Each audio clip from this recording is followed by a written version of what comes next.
enwere ihe m na-anụ n'ịntanetị na Gloria nwaanyị ite ego gbachiri di mmadụ.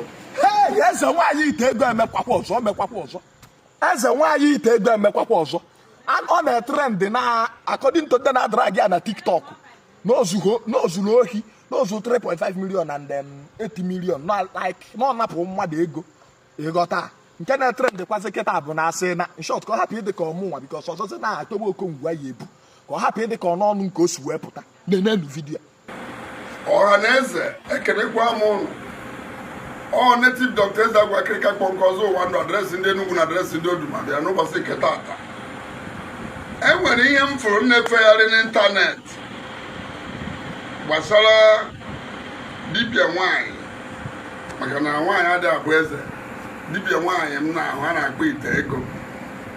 Ndụmọdụ m chọrọ inye ndị dibia bụ ọ bụ na nwoke ma nwaanyị bịa n'iru agwụ gị ọ sị gị rụọrịa ọrụ mmiri ọ sị gị gwọọrịa awere kama bifo ihe ọ bụla ị na-egwọrọ mmadụ ma ị na-arụrụ mmadụ gbaa afa ka ị mara ma ihe ahụ ị ga-arụrị ọya arụkwa ọrụ ma ọ nwere ihe na-enechi ya arụrụ ọrụ. Maka na dibia dịka mekanik, enwere ike moto ga na-enye nsogbu, ibute moto na mekanik si mekanik na moto gị na-enye nsogbu eruzuo ya ọya dịka ịgba afa eruzuo ya. Ọ bụ na gearbox gị na-adịrọ mma agwa gị, ọ bụ na injin gị na tọpụ adịrọ mma agwa gị, ọ bụ na taya gị adịrọ mma ihe ama, ọ bụ na breki adịrọ mma a ga-ama onye agba afọ ahụ. Ịgba afọ ahụ for example na mmadụ si gị rụọrọ ya ọrụ mmiri ma ọ gị rụọrọ ya were ịgba afa mara ma were ahụ ya arụkwa ọrụ ma ọ nwere ihe na-emechi were ahụ arụ ọrụ.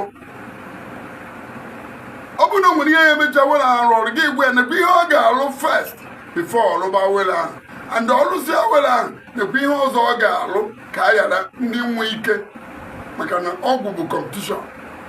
Enwe ndị nọ n'otu ha fụ na ibutere ọgwụ ya were their own power stop ya.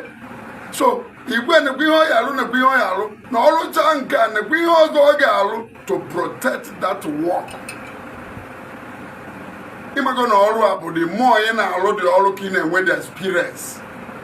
Ọ dị ka ịgụ akwụkwọ ịgụcha university ihe enye youth copper, imecha ihe enwe masters, from masters ga bụrụ professor. Otu a nke ọ bụrụ na ịbụ prọfesọ onye ngụrụ university ga youth copper ka bụ nwata akwụkwọ to you. Otu a nke dibia ndị dị mmụọ ị na-aka ka ị na-amadebe ihe nọ na dibia, maka ịnọ na dibia ebuka. So ọ eke m na-ekwu ande nke nwa na-eje na nke eze nwaanyị ma nke dibia ije rụọ ọrụ, enwekwara ife ị na-alụ ị ga-eji awere ahụ wee lụọ.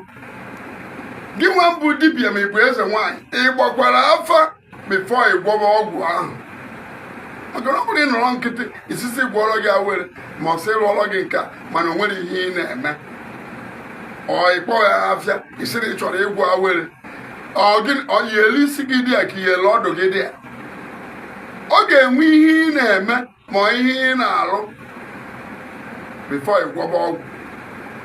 Den gị nwa bụ dibia ị ga-agba afa mara ma ọgwụ ahụ ya alụkwa ọrụ ka o nwere ihe ọzọ ọ ga-alụ bifo ịlụwa ihe ahụ egwe ya ka anyị na-adịra gị maka ọ dị afịa alụ asị na eriri ego mmadụ, ma ọ dị afịa alụ asị na a ga-alụ nke a, mana ọ na-adị mma gị nwa mbụ dibia na igwe eze nwaanyị gbaa afa ihe ahụ ị chọrọ ịlụ, o nwere ihe ọzọ ọ ga-alụ ka ihe ahụ ị chọrọ ịlụ wee gazie. O nwere ihe na-egbochi na ọgwụ ahụ ama arụ ọrụ ka ime ya. Den gị nwa na-achọ ka a gwọọrọ gị ọgwụ, enwekwa ihe ị na-alụ ihe edebekwa nsọ ọgwụ ahụ, maka ọgwụ ọbụla nwee nsọ.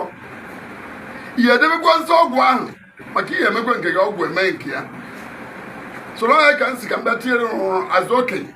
Aha peji m The Lord Spiritual Temple wee na-agwa ụnụ onye na-eme ya mara ihe ọ na-eme, ma ị na-agwọ agwọ ma ọ ka agwọrọ gị, make sure na o nwere ihe ị na-arụ na-abụrụ ori. Ekelekwa m ụnụ, udo dịrị ụnụ.